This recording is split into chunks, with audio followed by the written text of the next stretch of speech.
조금은 특이한 질문을 드리겠습니다. 왜 천년계가 특별히 꽃들이 아름답습니까? 예, 그것은 하나님의 품성이기 때문입니다. 그렇죠? 여러분, 주님의 품성이 아름답습니까? 정말 사도 요한처럼 아름다워서 경탄해서 닮고 싶어서 혼신을 다하십니까? 아니면 느끼고 감동으로 끝나십니까? 정말 아름답다. 증거기도 말씀처럼 주님은 가장 아름답게 보시는 것이 하시는 것처럼 천년계의 아름다움도 그러하지만 품성의 미를 가장 아름답게 보신다, 그렇게 말씀하십니다. 오순절 성령을 받은 주의 종들의 삶을 통하여 증거되어진 모습을 이렇게 증거는 말합니다. 그들의 심령은 충만하고 깊고 광범위한 자비심의 흘러 넘쳐서. 여러분, 큰 소리 외침. 서울 지하철역에서 여러분, 이러이러한 심성의 표입니다, 안식일이 하나님 인입니다 라고 외치는 것이 큰 소리 외침일까요, 여러분? 제가 하는 큰 소리 외침은 그렇게 외치는 기별 속에 왜 큰 소리인가? 그들의 용모에, 그들의 모습에 그분의 품성이 드러나기 때문입니다. 다시 읽어드리면, 마음이 충만하고 깊고 광범위한 자비심으로 흘러넘쳐서 하나님의 능력을 증거하였다. 사도행적 46페이지 말씀. 다시 한번 우리 마음속에 요한처럼 주님의 품성의 아름다움에 매료되어서 그분의 온유하심, 그분의 오래 참으심, 그분의 자비하심, 그분의 순결하심, 그분의 관용하심에 늘 탐복하면서 요한처럼 의에 줄이고 목마른 심령을 통하여 주어지는 은혜가 충만하게 경험되어지기를 간절히 바랍니다. 이 아침은 사무엘하 14장을 보면서 긍휼히 여기는 자는 복이 있나니 저희가 긍휼히 여김을 받을 것이며, 하나님의 긍휼, 자비 말씀을 함께 묵상해 보려고 합니다. 사무엘하 14장 14절을 보면 범죄하여 도망간 압살롬을 다윗과 화해시키는 치혜로 정평난 득와 여인의 고백 속에 아버지의 아들들을, 형제들을 죽이고 용서받을 수 없는 압살롬이 도망간 그 압살롬을 요압이, 이 악한 요압이 악하잖아요. 치에 있는 여인 득와 여인을 불러서 압살롬과 다윗을 화해시키는 모습을 이 본문은 말씀하고 있습니다. 시간 관계상 14절만 보겠습니다. 우리는 필경 죽으리니. 그죠? 우리는 다 죽습니다. 미리 말합니다. 하나님께서 보시는 죄 가운데 큰 죄 가운데 하나가 뭔가? 몰인정이다. 인정머리가 없다. 인간 서로에 대한 동정이 없는 것, 긍휼이 없는 것, 몰인정한 것, 큰 죄다. 교회정은 이권으로 기억합니다. 한나 모어는 교회에서 순교당했는데 사람들의 이기심 때문에 죽었습니다. 몰인정입니다. 우리는 다 죽습니다. 필경 죽으리니. 땅에 쏟아진 물을 다시 모으지 못할 길은, 우리 모두는 다 죽는 사람입니다. 모두는 긍휼이 필요한 사람들입니다. 지금도 죄의 자비가 잠시만 거두어지면 우리는 다 죽는 사람들입니다. 다 죽을 사람들. 하나님은 하지만 생명을 빼앗지 아니하시고 방책을 베푸사. 이 방책이 뭐죠? 죽지 않을 길을 준비해 놓으셨죠. 쫓긴 자로 하나님께 버린 자가 되지 않게 하시나이다. 24장 14절에 인용된 말씀을 하나 보고 시작하겠습니다. 하나님은 생명을 빼앗지 아니하시고 금송아지 우상 숭배하여 돌이켜 돌아온 그들이 두려워 떠는 그들을 모세가 너무너무 불쌍해서 산에 올라가서 하나님께 씨름하죠. 하나님, 이들을 용서해 주지 아니하시려면 내 이름 지어 주십시오. 여기에 어떤 말씀? 모세는 그분의 긍휼을 자비를 100% 믿었습니다. 그렇죠? 정말 죽임을 당할 죄지만 또 뉘우치면 그분은 뭐 할 걸 모세는 알았습니까? 용서할 걸 모세는 확신하고 기도했대요. 자, 이 말씀을 좀 보고 싶어요. 하나님은 긍휼과 사랑과 용서가 많은 분이시다. 그래서 성경은 말합니다. 그분의 자녀들은 그러므로 자비로운 행사 사랑이 나타난다. 정말 그분의 자녀이면 누구든지 자비가 나타난다. 하나님은 긍휼과 사랑과 용서가 많은 분이십니다. 예레미야 애가 2장 22절은 긍휼이 무궁하심으로 우리가 진멸하지 않고 아침마다 새롭습니다. 시편 91편 말씀처럼 우리가 서로를 대하는 것처럼 대해버리면 우리는 수없이 죽었을 것입니다. 우리는 하나님께서 우리를 사람의 방법대로 우리를 처리하지 아니하시고 죄악을 따라 갚지 아니하시고 우리를 진토임을 하시고 안개임을 하시고 또 용서하십니다. 읽어보겠습니다. 누구든지 죄를 범한 후에 그 죄가 어떤 죄이건 여러분 어떤 죄이건 진심으로 회개하면 주님은 기꺼이 죄를 용서하고 왜요? 그 죄 공부했습니다. 채무가 다 변제될 수 있도록 다 준비되었습니다. 디모데전 2장 5절의 말씀처럼 아무리 금은 죄도 용서를 받는다. 아무리 금은 죄도. 베드로처럼 저주하여 욕하고 주님을 부인해도 용서를 받습니다. 다윗도 용서를 받았습니다. 이 말은 죄인을 향한 하나님의 사랑을 적절하게 묘사하며 이스라엘 백성이 구원의 경륜에 대해서 꽤 잘 알고 있었음을 보여주는 덕과 여인의 간정이요, 그죠? 다윗 자신 또한 우리 모두 또한 통탄할 만한 죄를 지었던 사람입니다. 그죠? 이 압살롬이 동생들을 죽여 도망갔는데 화가 나서 다시는 보지 않을 가 이놈아 이렇게 한 다윗 아니겠습니까? 근데 다윗은요 신하를 죽였어요. 남의 여인을 빼앗았어요. 다윗도 통탄할 만한 죄인이었다. 우리 모두 그런 사람입니까? 빚진 자 알죠? 빚진 자. 왕에게 1만 달란트 빚진 자가 자신한테 100데나리온 빚진 자를 용서하지 못하는 모습 보셨죠? 우리는 그런 사람인데요.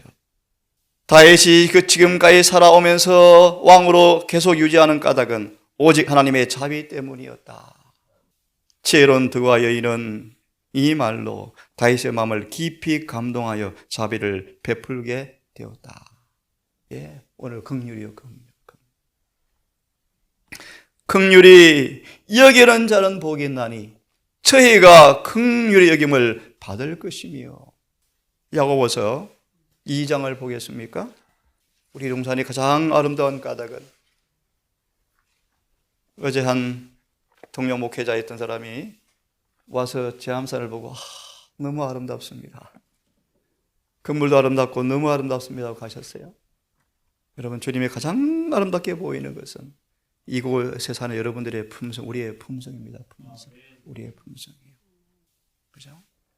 자, 야고보서 2장을 보시면 13절입니다. 긍휼을 행하지 않은 자에게는 긍휼 없는 심판. 다른 말로 말하면요, 남이 나에게 죄의 전제를 용서하지 않은 사람들은 우리의 죄를 주님 뭐 하지 않습니까? 용서하지 않습니다. 같은 맥락입니다. 긍휼은 심판을 이기고 자랑하느니라. 또 한 말씀을 좀 보면서 생각을 좀 해보겠습니다. 누가복음 15장을 펴보세요. 누가복음 15장 이 말씀 8절과 10절의 말씀 보면 비록 완악하게 보이는 죄인들일지라도 먼지 속에 묻혀서 잃어버린 바 되었던 이 드라크마처럼 아직도 그 속에 주조자의 형상이 있다라는 비유의 말씀이죠. 한 여인의 집에서 드라크마를 잃어버렸는데요, 먼지에 파묻혀서 삽니까? 이 본문이 그런 말씀입니다. 부모의 그릇된 강화와 무지 때문에, 그 집 모범 때문에 아이들이 잃어버렸어요. 하지만 먼지를 썰어보면 아직도 그 속에 뭐가 있습니까? 주조자 하신 사람들의 주조자의 형상이 있다는 말씀인데요, 이 말씀을 편가닥은 15장 8절 10절에 익히 하시는 말씀입니다. 우리가 은혜를 찾은 것이 아니고 은혜가 우리를 찾아왔다. 참 귀한 말씀이에요. 우리 모두 또한 이런 사람이었죠. 그분의 긍휼과 자비가 아니었으면 우리는 오늘 이 자리에 있을 수가 없다는 것입니다, 여러분. 우리가 먼저 그분을 사랑한 것이 아니고 그분이 먼저 우리를 사랑했다. 죄인 되었을 때, 원수 되었을 때 우리를 먼저 사랑하셨다는 말씀을 인용하시면서 이렇게 말합니다. 그분께서는 우리가 당연히 받아야 할 죄값을 따라 우리를 취급하지 않으신다. 여러분, 얼마나 감사합니까, 여러분. 비록 우리는 죄는 정죄받기에 합당하지만, 그렇죠, 정령 죽으리라. 아담과 하와는 너무 기뻐 눈물을 흘리면서 애들을 떠나가면서 소망을 붙잡았대요. 우리가 이렇게 죽어야 합니까? 이렇게 죽는 것입니까? 하나님의 무한한 긍휼과 자비가 그들의 죄를 용서하고 기회를 주신 그분을 너무너무 감사하면서 눈물을 흘렸대요. 그제 말했죠. 아담과 하와는 눈물을 흘리면서 가인과 아벨을 앉혀놓고 통탄스러운 죄 시작을 알려주면서 제발 순종하라고 그렇게 가르쳤지만 가족이 분열되어 버렸다. 한 배에 나온 자식이 하나는 마귀를 숭배하고 하나는 예수를 섬기는 가족으로 나누어져 버렸어요. 참 무서운 얘기입니다, 여러분. 그분은 우리를 중지하지 않으신다. 우리의 약함, 우리의 무지, 우리의 냉담, 고집을 여러 동안 참으셨다. 기가 막히죠. 시편 22편 수염을 뽑는 자의 얼굴을 돌려대며 침을 뱉어 수욕하는 자의 얼굴을 내어 맡기며 정말 오래 참으셔요. 그렇죠? 오래 참으셔요. 로마서 2장처럼 왜요? 다 회개하여 구원 얻게 하려고요. 우리가 방황하고 심령이 완악하고 말씀을 멸시하고 있을지라도 그분의 팔은 여전히 우리를 향하여 뻗쳐 있다. 이런 긍휼을 망각하지 맙시다. 은혜는 은혜 받기에 합당하지 못한 인간에게 나타내신 하나님의 태도가 은혜이다. 우리가 은혜를 찾은 것이 아니고 은혜가 우리를 찾아왔다. 디도서 3장의 말씀, 은혜가 우리를 찾아왔다. 한 중풍병자가 죄책감으로 죽어가면서요, 죄책감이 없이 죽으면 얼마나 좋을까 할 때 예수님 보셨죠? 은혜가 먼저 마중을 나갔다. 탕자처럼 방 먼저 나갔다. 우리가 그분께로 한 걸음 옮기면 그분은 벌써 10걸음 떼서 앞에 와 계신다. 그런 뜻이겠죠. 은혜를 받을 가치가 있는가라고 묻지 아니하시고 따지지 아니하시고 전혀 가치가 없기 때문에 하나님께서는 당신의 은혜를 우리에게 주시기를 기뻐하신다. 정언해 보시면 주님의 고아들을 참 사랑하신대요. 과부들을 사랑하신대요. 성질이 아주 괴팍한 아이를 더 사랑하신대요. 죄가 많은 곳에 은혜가 많다는 의미 가운데 하나입니다, 여러분. 그렇죠? 우리가 하나님의 자비를 간구하는 유일한 이유는 우리에게 그 자비가 필요하기 때문이다. 얼만큼? 크게 필요하다. 크게. 그래서 지성소 보좌 법궤 뚜껑을 뭐라고 표현하죠? 다른 말로 긍휼의 보좌. 킹제임스 버전은 긍휼의 자리. 긍휼과 진리가 입을 맞추는 곳. 어려운 말로 공의와 자비가 조화되어지는 곳. 거듭 말하면 우리의 이런 무한한 자비와 긍휼이 베풀어지는 까닭을 이해하시기 바랍니다. 하나님의 공의가 완전히 충족되었기 때문이죠. 다시 말하면 예수의 피 때문입니다. 그분의 무한한 희생이 없이는 율법은 당장 우리의 목숨을 취해갑니다. 그런데 지금도 우리가 사는 까닭은 그분의 자비가 베풀어진 자리가 있기 때문에 회개와 용서를 구하면 또 사는 것입니다, 여러분. 산상보온 말씀을 좀 보려고 합니다. 정말 아름답고 감동적인 말씀이 여기 흘러넘치고 있는데요. 산상보온 21페이지 말씀 마지막 부분, 제가 요약하면서 빨리 설명해드리고 정리합니다. 사람은 본디 날 때부터 마음이 냉랭하고 어둡다. 그죠? 완악하고 괴팍스럽고 무자비하고 모른정하고 이기적이고 천연계의 모든 사물은 자기를 위해 사는 존재가 아무것도 없는데 사람만 자기 중심으로 산다 그러지 않습니까? 그러므로 이런 우리가 사랑과 자비와 용서의 정신을 보이고 있는 사람들은 그들 스스로의 품성이 아니고 성령께서 역사하는 분명한 증거다. 그렇게 말합니다. 그런 의미의 예수님은 행인에게 냉수한 그릇을 예수의 마음으로 떠주는 사람의 기록도 기념책에 기록하신다는 거예요. 인간의 의가 아니거든요. 하나님은 자비의 근원이시다. 참 방금 읽은 말씀인데요. 우리가 얼마큼 가치가 있는가라고 따지지 않고 풍성한 사랑을 부어주어서 가치 있게 만들어 주신다. 그분은 원한을 푸는 분이 아니신다. 엄격함, 공의의 무한한 공의로움, 그런 모든 부분까지라도 실은 완악한 자를 구원하기 위한 사랑의 표현이에요, 표현. 그죠?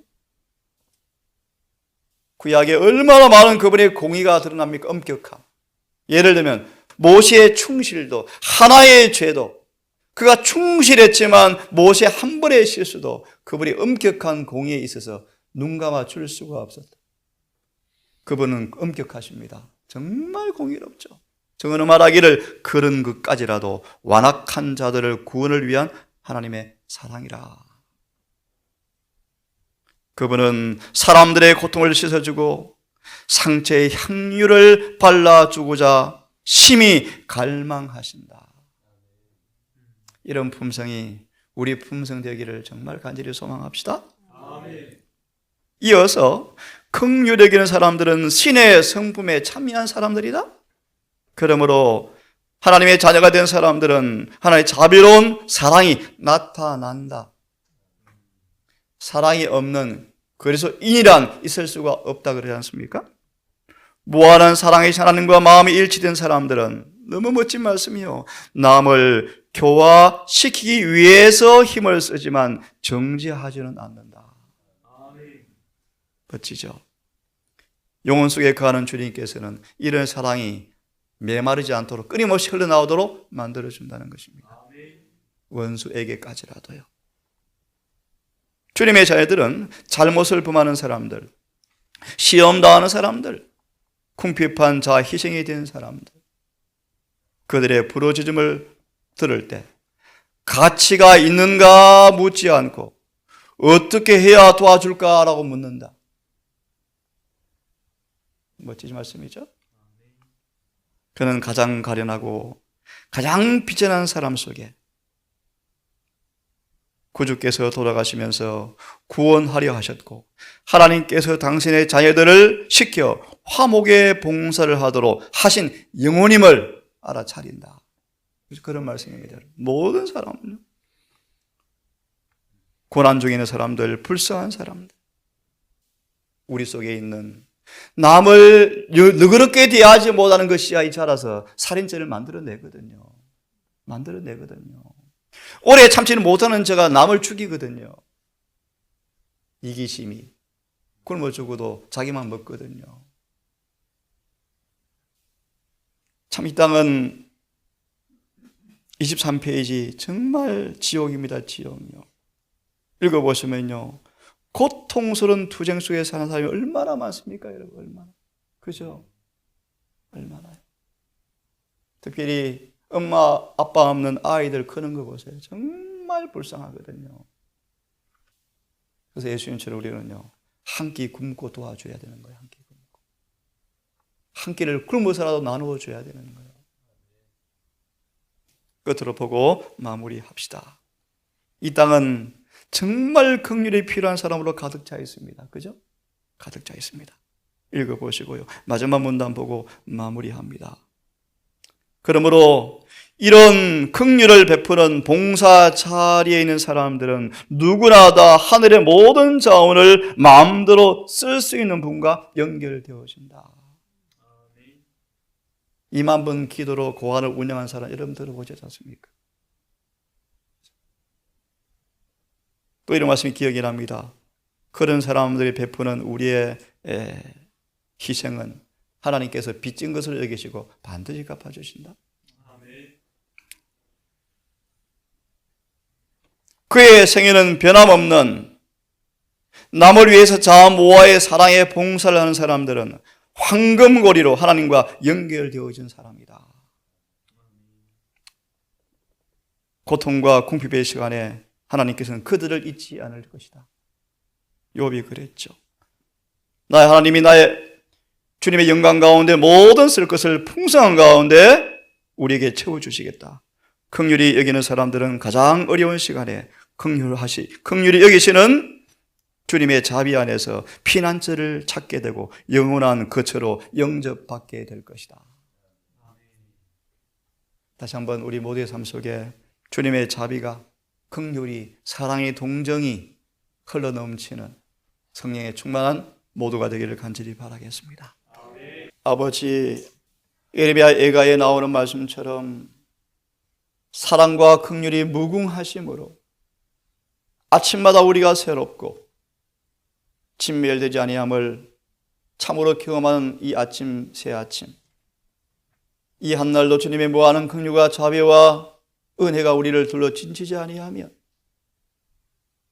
율법 앞에 처참한 죽음을 당할 수밖에 없는 죄인임을 망각하지 말고 감사와 기쁨으로 충성으로 주님께 헌신하게 하시고 우리 모두 긍휼이 필요한 존재라는 사실을 기억하고 서로를 대하는 우리의 모습 가운데 구주의 사랑과 동지 흘러가는 통로가 되게 하셔서 이곳이 메마른 광야가 아닌 희락과 기쁨이 넘치고 꽃피는 하나님의 교회가 되기를 소망하고 지치고 피곤한 영혼들이 이곳을 드나들며 그 사랑을 맛보고 아는 아름다운 교회가 될 수 있도록 우리 모두에게 주여 긍휼을 베풀어 주시옵소서. 오늘 한 날도 주님의 사랑의 샘에서 믿음의 손으로 은혜를 길러 마심으로 우리의 완악한 성벽들이 부드러운 사랑의 모습으로 변화되어서 친절이 입의 법이 되게 하시고 자비가 행동의 원칙이 되게 하시고 긍휼과 동정이 손과 발이 되게 하셔서 주님을 대변하는 대표자가 되어서 오늘도 아버지께 영광 돌리게 하시고 우리에게 구원의 확신과 평강이 넘치는 하루가 될 수 있도록 인도해 주시옵소서. 우리를 사랑하시는 예수님 이름으로 기도합니다. 아멘.